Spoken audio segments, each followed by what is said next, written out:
관계 회복을 위해서라는 제목으로 같이 말씀을 받습니다. 우리가 살아가노라면 대화를 기반으로 여러 분야의 갈등을 해소하고 살아가야 합니다.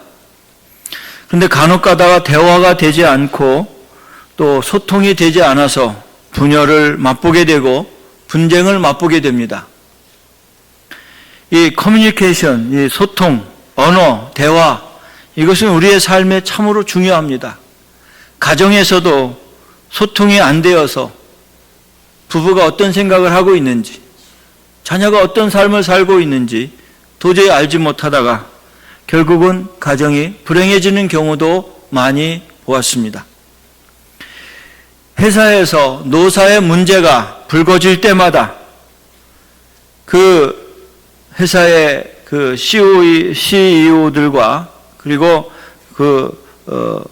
노동자들 관계에서 많은 갈등을 겪는 것을 보고 또 겪게 됩니다. 그것을 노사 문제라 그럽니다.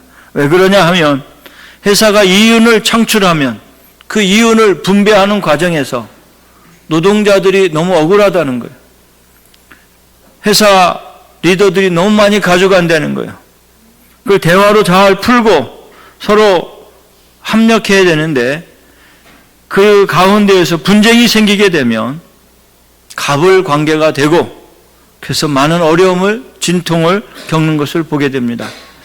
회사가 규모가 작으면 그래도 표시가 안 나지만 대기업이고 또 국가의 큰 기업이라면 정부도 나서는 것을 보게 됩니다. 또 개인 간에도 마찬가지입니다. 관계가 회복되지 못해서 헤어지고 문제가 생기고 법정까지 가는 경우도 있습니다. 여러분, 이런 관계가 회복되려면 도대체 어떻게 해야 할까요? 오늘 주신 말씀을 가지고 저와 여러분이 같이 좀 고민하면 좋겠습니다. 오늘 본문의 말씀은 예수님 태어나시고 돌아가신 다음에 약 AD 60년에서 70년에 사도 바울이 빌레몬이라는 사람한테 쓴 편지입니다. 내용인즉슨 그렇습니다. 이 편지의 수신자는 빌레몬이라는 사람이었습니다.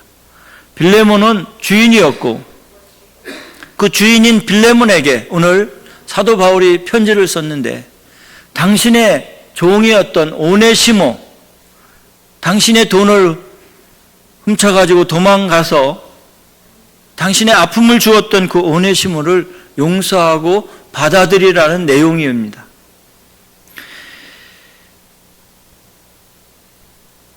사도 바울은 감옥에 있으면서 이 오네시모를 만나게 되었고 그 오네시모를 전도해서 갇힌 자 중에 낳은 아들이라 이런 표현을 썼습니다. 그래서 감옥에서 전도하니 이 오네시모를 빌레몬에게 이제 형량을 마치고 보낼 텐데 그를 잘 좀 대해주라는 거예요.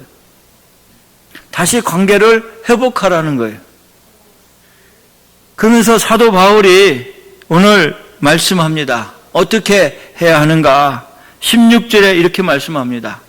이후로는 종과 같이 대하지 아니하고 종 이상 곧 사랑받는 형제로 둘 자라.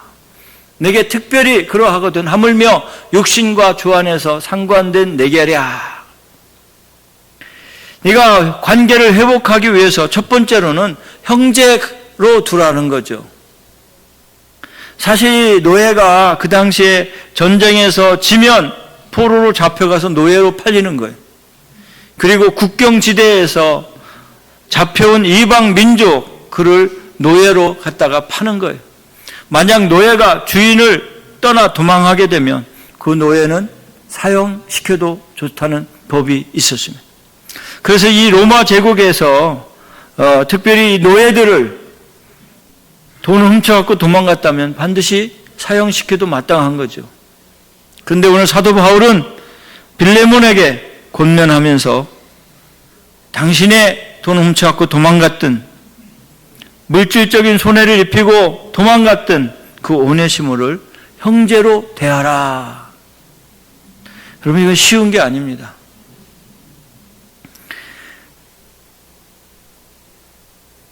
쉽게 얘기하면 그렇습니다. 제가 이렇게 돈을 예를 들어서 제 딸을 시집 보내려고 모아서 한 10,000불이나 20,000불을 모았어요.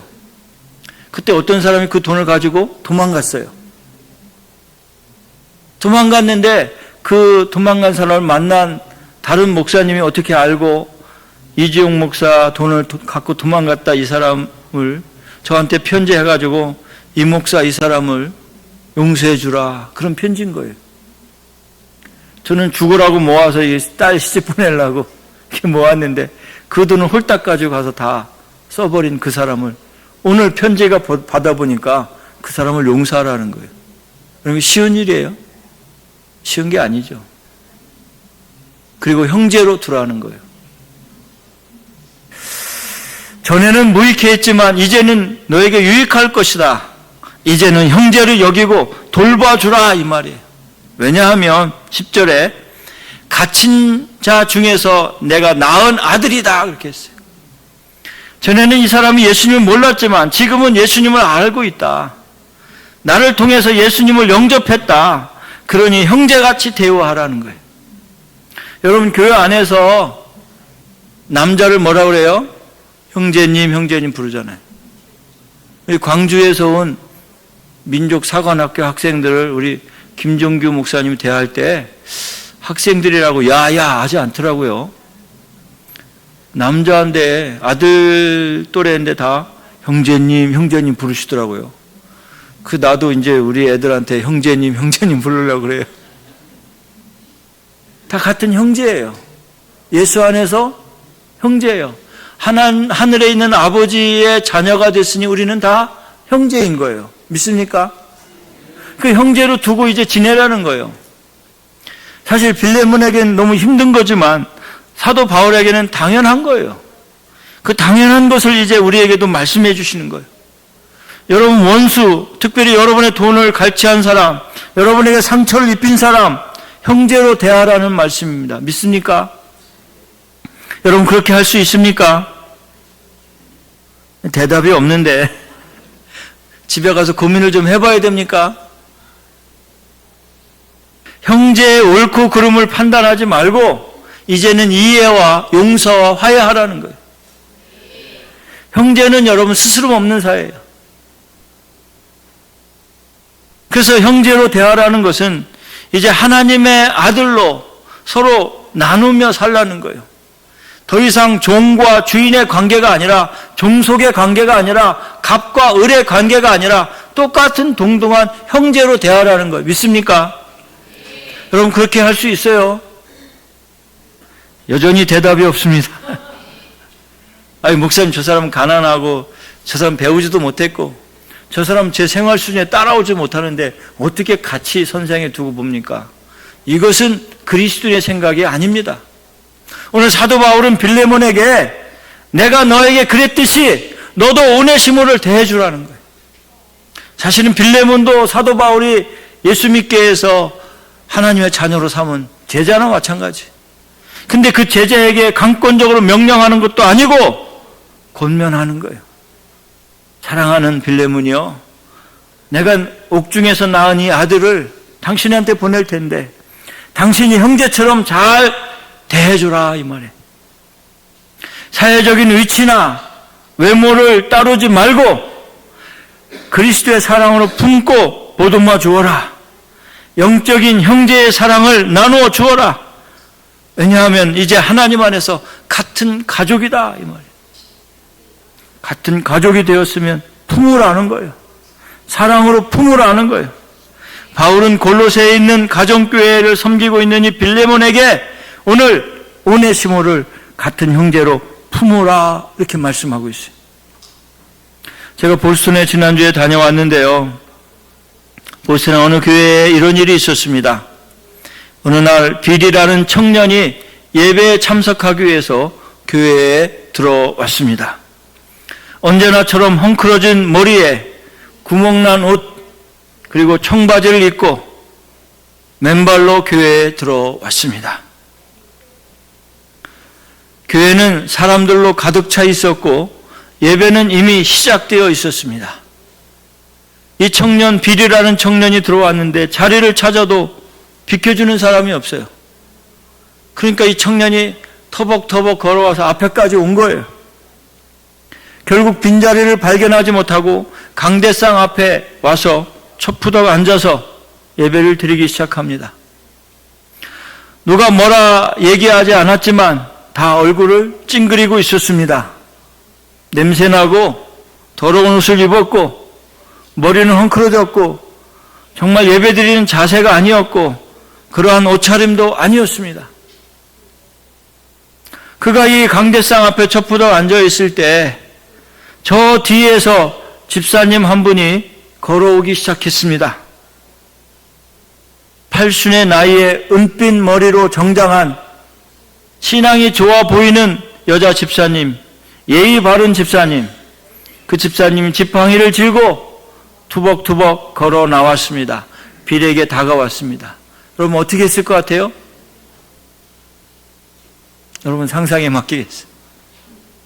근데 그 교회에서는 이렇게 됐습니다. 그 여인은 분명히 보수적이었고 어른이었고 예의 바른 사람이었기 때문에 청년에게 와서 뭐라고 막 혼낼 줄 알고 성도들도 당연히 그래야지 그리고 쫓아낸다고 생각을 했습니다. 그러나 그 여자 8순이 넘은 은반 머리를 가진 집사님은 터벅터벅 다가와서 그 청년 옆에 앉았습니다. 그리고 같이 예배를 드렸습니다. 여러분 생각은 어떠셨어요?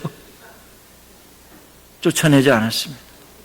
같이 그분과 함께 자리를 앉아서 그분이 예배 드리는데 불편함이 없도록 같이 예배를 드린 거예요. 그러니까 성도들이 감격을 한 거예요. 목사님도 그날 설교하면서 이렇게 얘기했습니다. 여러분 오늘 제가 할 설교는 금방 잃어버릴지 모르지만 방금 보신 이 과정, 이 상황은 결코 잊지 못할 것입니다. 우리는 형제를 사랑한 집사님처럼 사랑을 해야 합니다. 한 1년 전인가요? 홈레스 전도하는 사람이 우리 교회에 와서 그러시더라고요. 만약 목사님은 겟세마네 교회에 홈레스가 들어와서 예배를 드린다면 어떻게 하시겠어요? 냄새도 날 것이고 마약 냄새도 날 것이고 그럴 텐데 목사님 어떻게 하시겠어요? 잠깐 고민되더라고요. 어떻게는 어떻게 같이 예배 드리면 되죠? 그런데 이분이 갑자기 감동을 받는 거예요. 목사님 같은 생각을 가진 목회자가 별로 없다는 거예요. 자기가 홈레스 선교를 하면서 많이 느끼는 거는 정말 교회에 많은 일을 하고 예물을 드리고 옷이 말끔한 사람들은 받아들이지만 홈레스 같은 사람은 잘 안 받아들인다는 거예요. 그래서 제가 그랬어요. Why not? 그랬어요. 왜 그렇게 해야 합니까? 같은 형제인데요. 그랬더니 이분이 감동을 받는 거예요. 여러분 이게 감동받을 일이 아니잖아요. 오네시모 예수 안 믿을 때 죄를 지었습니다.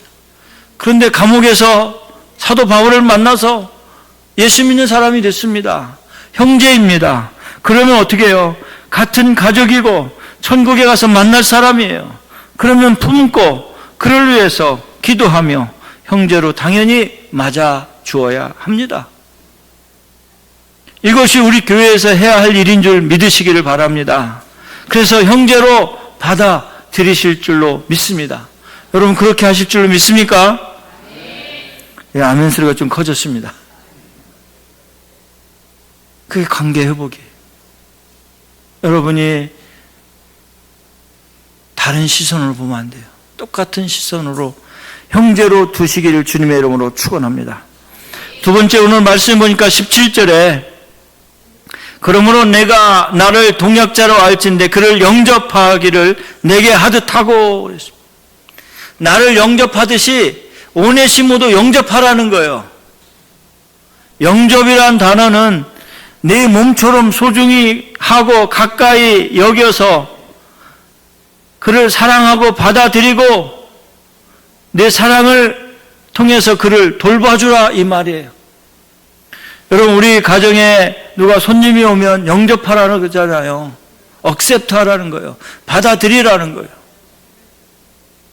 똑같이 사도 바울과 같이 못할지라도 내 대신 가는 것처럼, 나를 받아들이는 것처럼 영접하라는 거예요. 예수님 오늘 저와 여러분에게 말씀하십니다.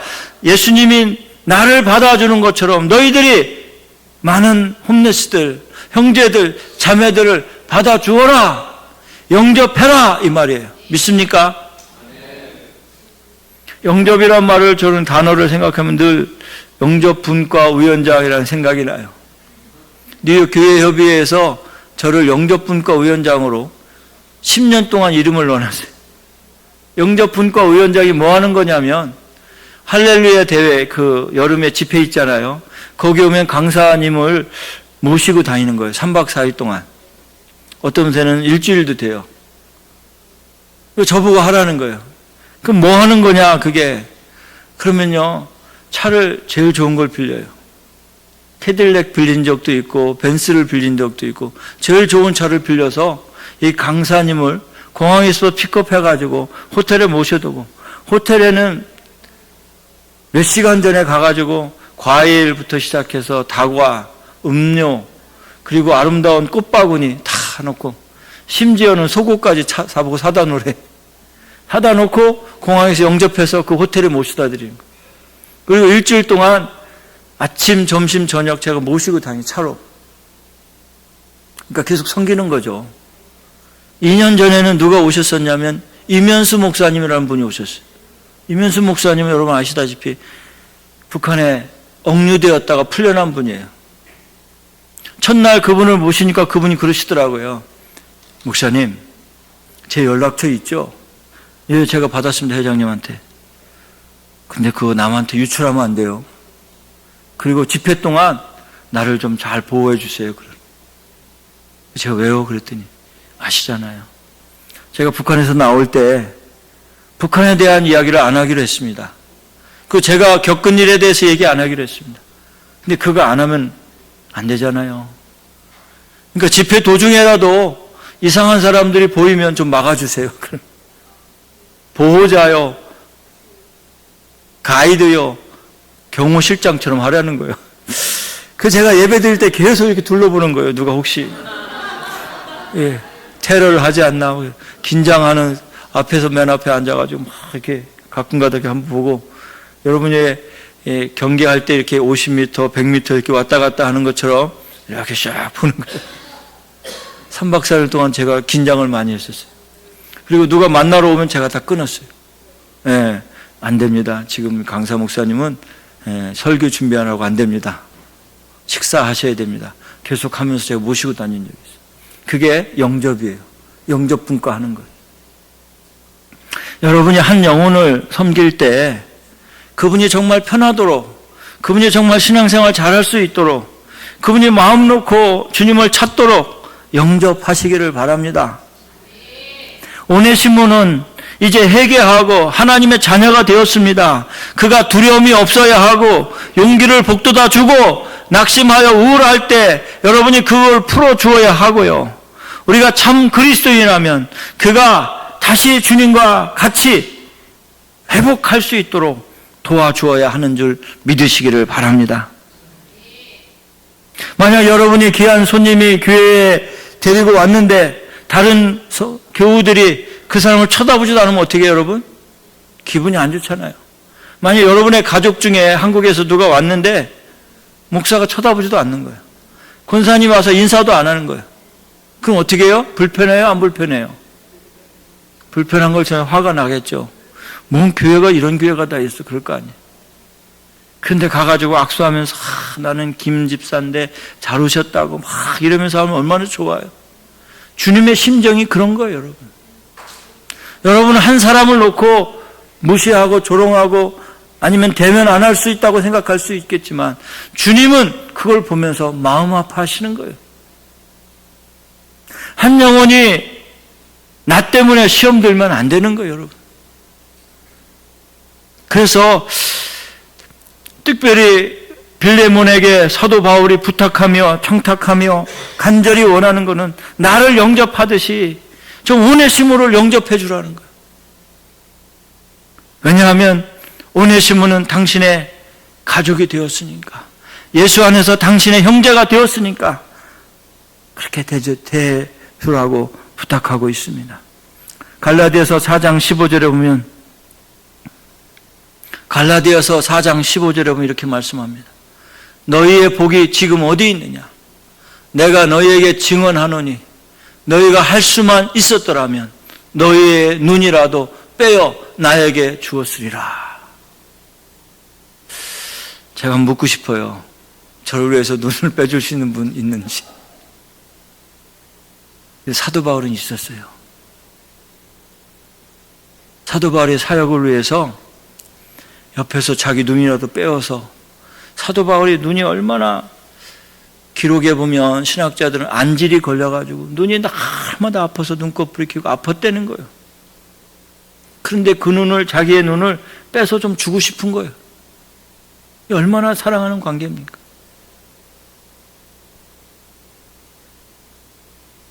여러분 형제가, 여러분 자매가 눈이 아팠을 때 내가 눈이라도 빼줄 수 있는 마음, 그런 심정이 있습니까? 겉으로는 사랑합니다, 정말 주님 안에서 사랑합니다 말은 많이 하지만 내 눈이라도 정말 빼줄 수 있습니까? 사도 바울은 정말 간절한 심정으로 빌레몬에게 부탁하는 거예요. 네가 전에는, 너는 주인이었고 오네시모는 종이었지만, 그래서 어떻게 하다가 내 돈을 훔쳐갔지만 이제는 조금씩 오네시모를 영접해서 나에게 대하듯이 그렇게 좀 대해주라 부탁하는 거예요. 사도 바울이 빌레몬에게 말씀하는 거는 주님이 저와 여러분에게 말씀하는 거예요. 믿습니까? 나도 바쁜데 자꾸 그러지 마세요. 자꾸 태워다 달라고 그러지 마세요. 내가 태워줘서 사고 나면 다 온팍 뒤집어 쓰는데 자꾸 태워다 달라고 그래요. 됐어요. 그냥 가버리고요. 뭐 좀 해달라고 그러면 다른 사람한테 가서 얘기하세요. 나한테 그러지 말고. 이런 사람들이 막 가끔 가다, 우리 교회는 없지만 다른 데 가면 있어요. 데살로니가전서 2장 8절에 보면 우리가 이같이 너희를 사모하여 하나님의 복음뿐 아니라 우리의 목숨까지도 너희에게 주기를 기뻐함은 너희가 우리의 사랑하는 자 됨이니라. 목숨까지도 너희에게 주기를 기뻐하는 이러한 우리 교회가 되면 좋겠습니다. 그래서 겟세마네 교회만 가면 계속 그냥 거기 있고 싶고 같이 예배드리고 싶고 그냥 눈물이 나고, 참 자식에게도 받지 못한 사랑을 겟세마네 교회만 좀 가면 받더라, 그러나 더 가고 싶다, 이런 좀 간증을 좀 들었으면 좋겠어요. 아멘 하신 분들 정말 감사합니다. 20절, 오늘 20절에 보면 이렇게 말씀합니다. 오 형제여, 나로 주 안에서 너로 말미암아 기쁨을 얻게 하고 내 마음이 그리스도 안에서 평안하게 하라. 21절에 보면 나는 네가 순종할 것을 확신함으로 내게 썼노니 네가 내게 말한 것보다 더 행할 줄을 아노라. 지금 사도 바울은 빌레몬이 그걸 순종해가지고 오네시모를 그렇게 할 것을 확신하고 행한다는 거예요. 저도 그걸 확신하고 여러분에게 말씀합니다. 여러분 그렇게 섬길 수 있으세요? 집에 가 생각해 봐야 돼요. 충청도 분이 너무 많으신데 여기. 예? 사랑하는 성도 여러분, 그렇게 해야 합니다. 그렇게 해야만 주님의 사랑을 여러분 실천하는 거예요. 마지막으로 관계 회복을 위해서 해야 하는 것은 동역자로 여기라는 거예요. 17절 보시면 그러므로 네가 나를 동역자로 알진대 그를 영접하기를 내게 하듯 하라. 네가 나를 동역자로 여기고 내가 너를 동역자로 여기는 것처럼 너도 오네시모를 동역자로 삼으라. 참된 신앙인이나 목회자는 상대방의 외적인 이익을 따라 사랑하기보다는 오히려 그들이 얻을 영적인 이익을 추구해 주어야 합니다. 그 사랑받는 형제로 두고 영접하고 그를 같은 동역자로 여기라고 말씀하고 있어요. 왜냐하면 형제이기 때문에. 요즘에 형제 간에도 뭐 계약서를 쓰고 뭐 그런데 사실 그렇지 않잖아요. 형제가 원하면 다 주잖아요. 안 그래요? 저는 돈이 많으면 진짜 형제들한테 다 나눠주고 싶어요. 그래서 고생을 좀 덜 하고 싶어요. 한국 갈 때마다 마음이 너무 아파요. 개척교회 하면서 힘들어하는 거 보면서 너무 아파요. 그 돈이 뭐길래 그 돈 때문에 다 힘들어하는 거. 그냥 제가 좀 있으면 막 주고 싶어요. 없으니까 이런 말 하는지 모르겠지만 있으면 막 주고 싶은 거예요. 네. 근데 정말 여러분, 신앙인의 한 사람으로서 한번 생각해 보세요. 종이었던 사람을 어떻게 내 동역자로 삼습니까? 목사님. 그는 여전히 종이고, 전에도 종이었고, 지금도 종이고, 앞으로도 종이 되어야 됩니다. 동역자로 어떻게 있게 합니까? 신분이 다른데. 이러는 분들이 가끔 있어요. 뭐, 우리 교회는 아직 없는 거로 생각하는데, 자기를 자꾸 높이는 사람들이 있어요. 근데 주님은요, 높이면 낮추시고요. 자기를 낮추면 주님 높여주시는 줄 믿으시길 바랍니다. 내가 죽고 주님이 살면 여러분 주님이 살려주시는 줄 믿으시길 바랍니다. 우리 몸이요 하나잖아요. 주님 안에서 우리는 하나예요. 믿습니까? 손과 발이 하나예요. 그걸 유기적인 공동체라 그래요. 우리 광주 기독사관학교 학생 중에 한국에 일찍 귀국한 학생이 있는데 김영욱 학생, 얘기해도 되죠? 사실이니까. 이 턱뼈가 부러져가지고 엑스레이를 찍었는데 여기가 끊어지고 여기가 끊어진 거예요. 이게 막 흔들흔들 하는 거예요. 그래가지고 여기 스크루 4개 나사를 박아가지고 철사를 묶고 주사기로 음식을 먹고 약을 먹었습니다. 근데 제가 통역하느라고 옆에 들었는데 의사가 뭐라고 그러냐면 눈은 괜찮네. 아니 턱뼈가 부러졌는데 왜 눈이 괜찮네. 이걸 맞으면서 시신경이 다쳤는지 확인하는 거예요. 또 귀는 잘 들리냐는 거예요. 아니 여기 부러졌는데 왜 귀는 물어보는 거예요. 머리는 안 아프냐는 거예요. 안 아파. 혹시 쓰러져서 기절한 일은 있냐고. 없다고. 근데 그래서 왜 그런 건 묻냐고 했더니 이게 다 연결된 거라는 거예요. 눈도 연결되고 귀도 연결되고 뇌도 연결되고 이게 쓰러져가지고 잠깐 기절했으면 큰일 안 되는 거예요. 근데 기절을 안 했다는 거예요. 그리고 이런데 이렇게 감각이 만드는 거예요. 말초신경에 감각이 있는지 다 이렇게 만져보고 이렇게 무릎도 만져보고 그러는 거예요. 20가지 이상을 물어보는 거예요. 아니 턱뼈가 부러졌는데 왜 다른 데 20가지를 물어보는 거예요. 우리 몸이요 하나예요 여러분. 팔 그냥 아프다 그냥 잘라내면 그게 끝이 아닌 거예요. 그러니까 한 영혼이 아프면 사실 다 아픈 거예요. 한 사람이 우울증에 걸려서 고통스러우면 사실은 다 아픈 거예요. 근데 우리는 난 괜찮아. 그리고 많은 거예요. 그러니까 다른 사람에 대해서 생각을 안 하는 거죠. 그런데 여러분 생각해 보세요. 한 영혼이 잘라져 나가면 정말 아파해야 돼요. 믿습니까? 왜냐하면 우리는 하나님 안에서 한 형제요, 한 자매이기 때문에 그런 것입니다. 지금 이스라엘과 하마스 전쟁이 계속되고 있습니다. 여러분 전쟁의 원인은 아시겠죠? 팔레스타인 지역에 가자 지역에 이렇게 살으라고 여기서 살으라고 그 팔레스타인 지역을 자치구역을 만들었는데 담장을 헐어버리고 와가지고는 키부츠라는 그런 농장 그 개간해가지고 그 농사를 짓고 이렇게 개간해 사는 데를 쳐들어와서 인질로 잡아가고요. 한 250명을 잡아가고 500명 이상을 그냥 사살시키고 그리고 그 콘서트장에 와가지고 다 인질로 잡아간 거예요. 그러니까 이스라엘이 화가 난 거죠. 이스라엘은 아직도 예수를 믿지 않는 사람들이 많기 때문에 그들의 사상은 구약 사상입니다. 이에는 이, 눈에는 눈. 용서 없다 그래요.